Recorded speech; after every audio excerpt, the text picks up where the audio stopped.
১৯৮১ সালের মে মাসে বিএনপির প্রতিষ্ঠাতা শহীদ রাষ্ট্রপতি জিয়াউর রহমানকে যখন হত্যা করা হয়, খালেদা জিয়া তখন নিতান্তই একজন গৃহবধূ।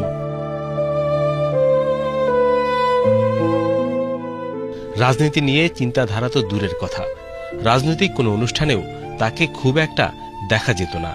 আমিও নিজে অত বিলাসিতা পছন্দ করি না। আমরা সবসময় রেশনের চাল খাই।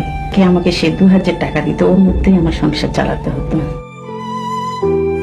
দলের সিনিয়র নেতাদের অনুরোধে ১৯৮২ সালের জানুয়ারি মাসে রাজনীতিতে আসেন খালেদা জিয়া। স্বৈরাচার বিরোধী আন্দোলন ও গণতন্ত্রের সংগ্রামে বেগম জিয়া পরিণত হন আপোষহীন দেশনেত্রীতে।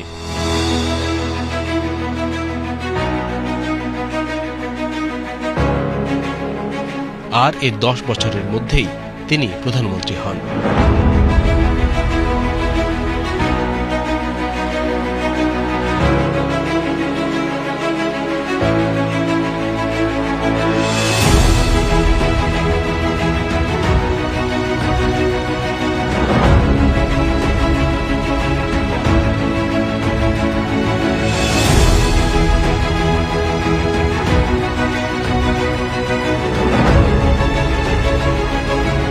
তার শাসনামলে বাংলাদেশের সমাজ ও রাষ্ট্রে নারী জাগরণ দেখা যায়, সমৃদ্ধির পথে এগোয় দেশ। সততা ও দৃঢ়তা দেখে বেগম জিয়াকে মানুষ অকাতরে ভালোবেসেছে।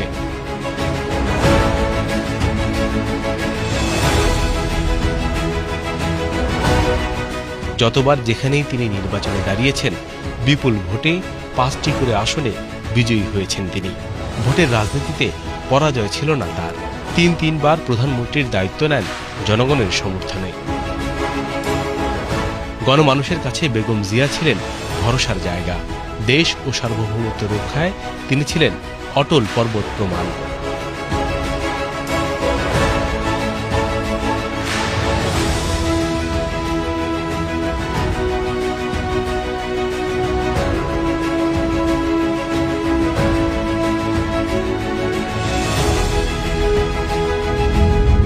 ৮ বছর আগে ২০১৭ সালের ১৫ জুলাই যখন খালেদা জিয়া চিকিৎসার জন্য লন্ডনে যাচ্ছিলেন, তখন অনেকেই ভেবেছিলেন আর দেশে ফিরবেন না তিনি। ততদিনে ফ্যাসিবাদ জেঁকে বসেছে দেশে। মিথ্যা মামলায় কারাগারে যেতে হবে নিশ্চিত জেনেও ২ মাসের মধ্যেই বেগম জিয়া ফিরলেন বাংলাদেশে। প্রিয় মাতৃভূমিকে আধিপত্যবাদীদের কবল থেকে রক্ষার চেষ্টার সবটুকু করে গেছেন ৭০ পেরোনো এ নারী। নিজের ভালো থাকার চিন্তা না করে শত নির্যাতন সয়ে সাধারণ মানুষের মুক্তির দিশারি হিসেবে মাথা উঁচু করে দাঁড়িয়েছেন। তার অকুতোভয় ভূমিকা আশার প্রদীপ জ্বালিয়ে গেছে গণতন্ত্রকামী মানুষের মনে, সাহস জুগিয়েছে প্রতিবাদ জারি রাখার। তারও আগে বেগম জিয়া পরিচিত হয়ে উঠেছিলেন আপোষহীন নেত্রী হিসেবে। কুটচাল নয়, রাজনীতিতে গুরুত্ব দিয়েছিলেন নীতি নৈতিকতার। এরশাদের স্বৈরাচারী শাসনের বিরুদ্ধে আন্দোলনে কোনো আপোষে যাননি তিনি। এই মুহূর্তে বাংলাদেশ জাতীয়তাবাদী দল তথা ৭ দলীয় ঐক্যজোটের আহ্বান, অত্যন্ত সতর্কতা ও দৃঢ়তার সাথে দেশপ্রেমিক জনতাকে এগিয়ে যেতে হবে। জাতীয়তাবাদী গণতান্ত্রিক শাসন ব্যবস্থা প্রতিষ্ঠার চূড়ান্ত লক্ষ্যপথে আসুন আমরা সবাই মিলে প্রিয় মাতৃভূমিকে সুন্দর করে গড়ে তুলি, প্রতিষ্ঠা করি জনগণের জন্য জনগণের সরকার। আজ আমাদের অঙ্গীকার, যারা গণতন্ত্র হত্যা করেছে, লুণ্ঠন করেছে বিপুল জাতীয় সম্পদ, হত্যা করেছে অগণিত মানুষ, প্রচলিত আইনে তাদের বিচার হবে। তাদের কাছ থেকে পুনরুদ্ধার করতে হবে লুণ্ঠিত সুদ, অর্থ ও সম্পদ। এ ব্যাপারে আর কোনো আপোষ নয়।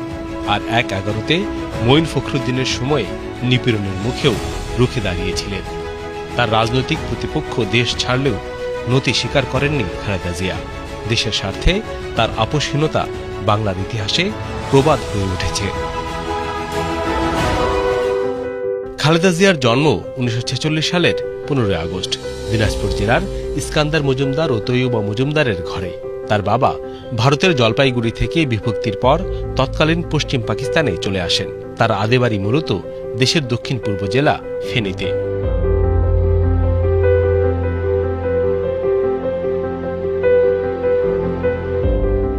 1960 সালে তিনি জিয়াউর রহমানের সঙ্গে বিবাহ বন্ধনে আবদ্ধ হন।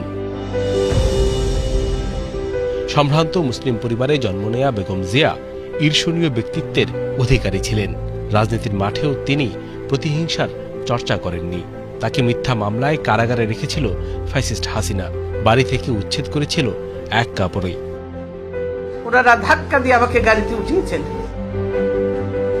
তারপরও বিদ্বেষের লেশ মাত্র ছিল না খালেদা জিয়ার মনে। খালেদা জিয়া ও তার পরিবার নিয়ে ফ্যাসিবাদী মিডিয়ার কুৎসার সয়লাবের যুগে নতুন প্রজন্ম বেগম জিয়াকে দেখেছেন নিঃসঙ্গ এক যোদ্ধা হিসেবে, যিনি তরুণ বয়সে স্বামীকে হারিয়েছেন।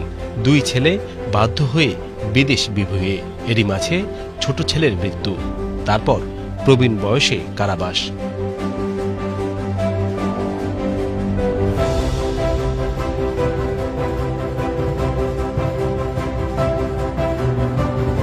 প্রতিটা যুগের একটা আইকন থাকে, বেগম জিয়া এই যুগের সেই আইকন।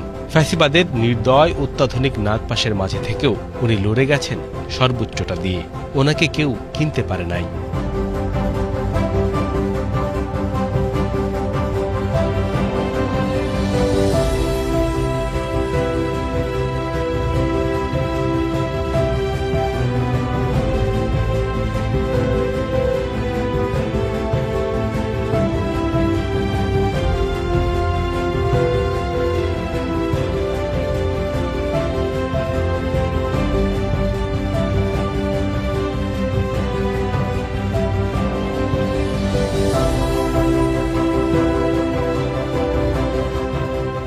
ঠিকই জীবনের শেষ সময়ে বিজয়ের দেখা পেয়েছেন বেগম জিয়া। 24-এর গণ অভ্যুত্থানের পর নতুন বাংলাদেশের অবিসংবাদিত অভিভাবক হয়ে উঠেছেন তিনি। বেগম জিয়া আগামীর বাংলাদেশের ইতিহাসে কিংবদন্তি হয়েই থাকবেন।